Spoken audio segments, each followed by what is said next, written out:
자, 뉴욕 증시의 현지 이야기를 좀 생생하게 들어보겠습니다. 맨해튼 나우 시간이고요. 맨해튼 현지에 있는 이정우 국제금융 전문가 연결해 보겠습니다. 안녕하세요. 네, 안녕하세요. 그 소프트뱅크의 콜옵션 투자가 굉장히 세간의 관심을 끌고 있는데 주가가 하락하자 주주들이 해명을 요구했다면서 이게 어떤 내용일까요? 그렇죠. 그래서 지금 알려진 것처럼 그 소프트뱅크가 막대한 양의 콜옵션 매입했었던 일이 밝혀져서 지금 뭐 주가는 떨어지고 주주들은 이제 그 해명을 요구하는 등 그 안팎으로 곤란을 겪고 있는데요. 그 블룸버그 보도에 따르면 소프트뱅크 경영진이 주주들에게 이 투자 옵션에 대해서 좀 더 상세한 설명을 한 것으로 알려졌습니다. 이 설명에 따르면 소프트뱅크는 알려진 것처럼 무모하게 콜옵션을 막대하게 이렇게 산 게 아니라 그 소위 말하면 콜 스프레드에 투자한 것으로 알려졌는데요. 콜 스프레드라는 건 뭐냐면 이 낮은 행사가의 콜옵션을 사고 동시에 같은 수량으로 그보다 높은 행사가의 콜옵션은 팔아서 이 수익을 일정한 구간으로 제한하는 옵션 전략입니다. 그래서 콜옵션 매각에 따른 수익이 들어오기 때문에 콜옵션 매입에 필요한 비용을 좀 감소시켜서 전체적인 투자 비용은 좀 크게 줄죠. 그런 이점이 있는데 대신에 이제 그 기초자산인 주식 가격이 상승하는데 이익을 보게 되다가 그 이익이 그 매각한 콜옵션의 행사가가 되면 이제 그 이익이 거기서 제한되는 그런 전략입니다. 그래서 가격이 크게 오를 것으로 예상되면 그 매각하는 콜옵션 행사가를 높게 잡으면 되고 작게 오를 것으로 예상되면 그 행사가를 낮게 잡으면 되는데 근데 이제 보다 적은 투자 비용으로 적절한 한도까지 이익이 보장되는 비교적 안전한 투자 전략입니다. 그 최근 파이낸셜 타임스 보도에 따르면 그 10계약 미만의 옵션 거래가 점점 늘어나고 있고 그래서 최근에는 전체 거래량의 60%를 차지하는 것으로 나타났고요. 또 50계약 이상의 거래, 주로 이제 기관들이 하는 거죠. 이거는 점점 줄어서 최근에는 전체 거래량 중 25% 이하를 차지하는 것으로 나타났습니다. 이 옵션 시장에서 개인의 거래가 크게 증가했었다는 것을 알 수 있는데요. 이 옵션은 소위 말해서 저희가 레버리지 롱이라고 합니다. 왜 그러냐면 이제 주식을 사는 것보다는 적은 투자 비용으로 그보다 같은 투자 수익을 거둘 수 있기 때문인데요. 예를 들어서 좀 설명을 해드리면 애플의 최근 주가가 약 112달러입니다.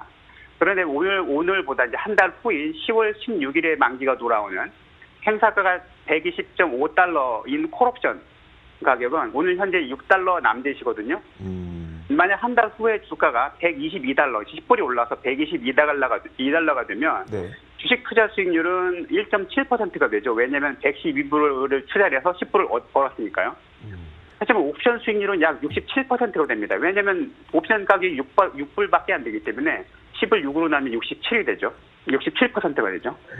그래서 이제 이걸 잘 알고 활용을 하면 투자 수익률 향상에 도움이 되는데 이게 경우에 따라서 위험이 손해가 무한대로 떨어질 수도 있습니다. 그래서 잘 알지 않고 투자했다가는 크게 낭패를 볼 수 있습니다. 그래서 개인들이 옵션 거래할 때는 대단히 조심을 해야 된다. 이런 말씀을 전해드리고요.